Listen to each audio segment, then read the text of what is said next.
Hi ಸ್ನೇಹಿತರೆ, ಎಲ್ಲರಿಗೂ ನಮಸ್ಕಾರ. ಜಪಾನ್ ದೇಶದ ದಟ್ಟ ಕಾಡಿನ ಮಧ್ಯೆ ಒಂದು ಬೆಟ್ಟವಿದೆ. ಅಲ್ಲಿ ಸಾವಿರಾರು ಸಾಲು ಸಾಲಾಗಿ ನಿಂತಿರುವ ಕೆಂಪು ಬಾಗಿಲುಗಳಿವೆ. ಅಲ್ಲಿ ಹೆಜ್ಜೆ ಇಟ್ಟರೆ ಸಾಕು, ಸಮಯವೇ ನಿಂತು ಹೋಗುತ್ತದೆ. ಆ ಮಾಯಾ ಬಾಗಿಲುಗಳ ಹಿಂದೆ ಬಿಳಿ ನರಿಗಳು ನಿಮ್ಮನ್ನ ಕಾವಲು ಕಾಯುತ್ತಿರುತ್ತವೆ. ಒಂದು ವೇಳೆ ನೀವು ದಾರಿ ತಪ್ಪಿದರೆ ಆ ನಿಗೂಢ ಲೋಕದಿಂದ ಮರಳಿ ಬರುವುದು ಅಸಾಧ್ಯ. ಒಬ್ಬ ಸಾಮಾನ್ಯ ಯುವಕ ಈ ಸಾವಿರ ಅಡೆತಡೆಗಳನ್ನು ದಾಟಿ ತನ್ನ ಹಳ್ಳಿಯನ್ನು ಹೇಗೆ ಉಳಿಸಿದ. ಇವತ್ತು ನಾನು ನಿಮ್ಮನ್ನು ಜಪಾನ್ ದೇಶದ ಕ್ಯೋಟೋ ಎನ್ನುವ ಸುಂದರ ನಗರಕ್ಕೆ ಕರೆದುಕೊಂಡು ಹೋಗುತ್ತಿದ್ದೇನೆ. ಇಲ್ಲಿ ಇನಾರಿ ಎನ್ನುವ ಒಂದು ಪವಿತ್ರ ಬೆಟ್ಟವಿದೆ. ಆ ಬೆಟ್ಟದ ಬುಡದಿಂದ ತುದಿಯವರೆಗೆ ಸಾವಿರಾರು ಕೆಂಪು ಬಣ್ಣದ ಮರದ ಬಾಗಿಲುಗಳಿವೆ. ಇವುಗಳನ್ನು ಜಪಾನ್ ಭಾಷೆಯಲ್ಲಿ ತೋರಿ ಎಂದು ಕರೆಯುತ್ತಾರೆ. ನಮ್ಮ ಕಥೆಯ ನಾಯಕನ ಹೆಸರು ಹಿರೋಶಿ. ಸುಮಾರು 300 ವರ್ಷಗಳ ಹಿಂದಿನ ಮಾತು. ಹಿರೋಶಿ ಒಬ್ಬ ಸಾಮಾನ್ಯ ಸಂದೇಶವಾಹಕ. ಆದರೆ ಅವನಿಗೆ ಒಂದು ವಿಚಿತ್ರ ಅಭ್ಯಾಸವಿತ್ತು. ಅವನು ಯಾವಾಗಲೂ ತನ್ನ ಸೊಂಟಕ್ಕೆ ಒಂದು ಹಳೆಯ ಬೆಳ್ಳಿಯ ಗಂಟೆಯನ್ನು ಕಟ್ಟಿಕೊಂಡಿರುತ್ತಿದ್ದನು. ಒಂದು ರಾತ್ರಿ ಇಡೀ ಹಳ್ಳಿಗೆ ದೊಡ್ಡ ಸಂಕಷ್ಟ ಎದುರಾಯಿತು. ಮಳೆ ಇಲ್ಲದೆ ಬೆಳೆಗಳೆಲ್ಲ ಒಣಗಿ ಹೋಗಿದ್ದವು. ಹಳ್ಳಿಯ ಹಿರಿಯರು ಹಿರೋಶಿಯನ್ನ ಕರೆದು ಹೇಳಿದರು, ಹಿರೋಶಿ, ನೀನು ಹೇಗಾದರೂ ಮಾಡಿ ಈ ರಾತ್ರಿ ಮುಗಿಯುವ ಒಳಗೆ ಇನಾರಿ ಬೆಟ್ಟವನ್ನ ತಲುಪು. ಅಲ್ಲಿರುವ ದೇವತೆಗೆ ಈ ಪವಿತ್ರ ಅಕ್ಕಿಯ ಮೂಟೆಯನ್ನ ಅರ್ಪಿಸಬೇಕು.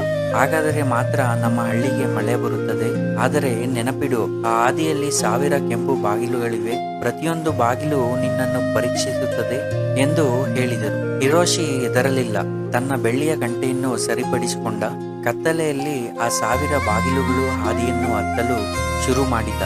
ಬೆಟ್ಟ ಹತ್ತುತ್ತಾ ಹೋದಂತೆ ಮೌನ ಆವರಿಸಿತ್ತು. ಕೇವಲ ಹಿರೋಶಿಯ ಕಾಲಿನ ಸಪ್ಪಳ ಮತ್ತು ಅವನ ಸೊಂಟದಲ್ಲಿದ್ದ ಗಂಟೆಯ ಸದ್ದು ಮಾತ್ರ ಕೇಳಿಸುತ್ತಿತ್ತು.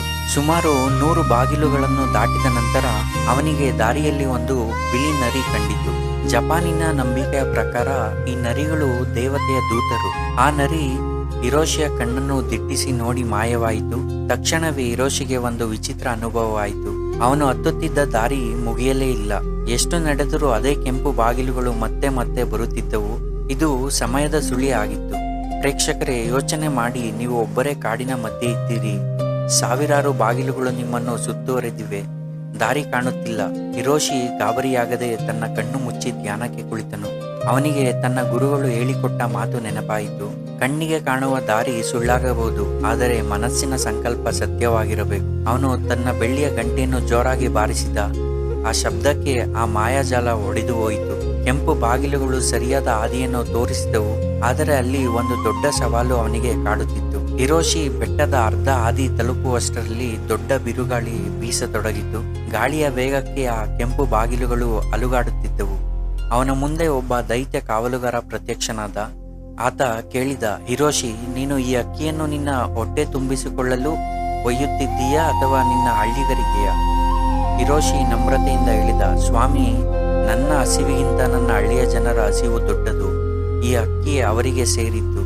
ಅವನ ಪ್ರಾಮಾಣಿಕತೆಯನ್ನು ಮೆಚ್ಚಿದ ಕಾವಲುಗಾರ ದಾರಿ ಬಿಟ್ಟುಕೊಟ್ಟನು. ಕೊನೆಗೂ ಸೂರ್ಯ ಹುಟ್ಟುವ ಮೊದಲೇ ಹಿರೋಶಿ ಬೆಟ್ಟದ ತುದಿಯಲ್ಲಿದ್ದ ಮುಖ್ಯ ದೇವಸ್ಥಾನವನ್ನು ತಲುಪಿದ. ಅಲ್ಲಿ ಆ ಬಿಳಿ ನರಿ ಮತ್ತೆ ಕಾಣಿಸಿಕೊಂಡಿತು.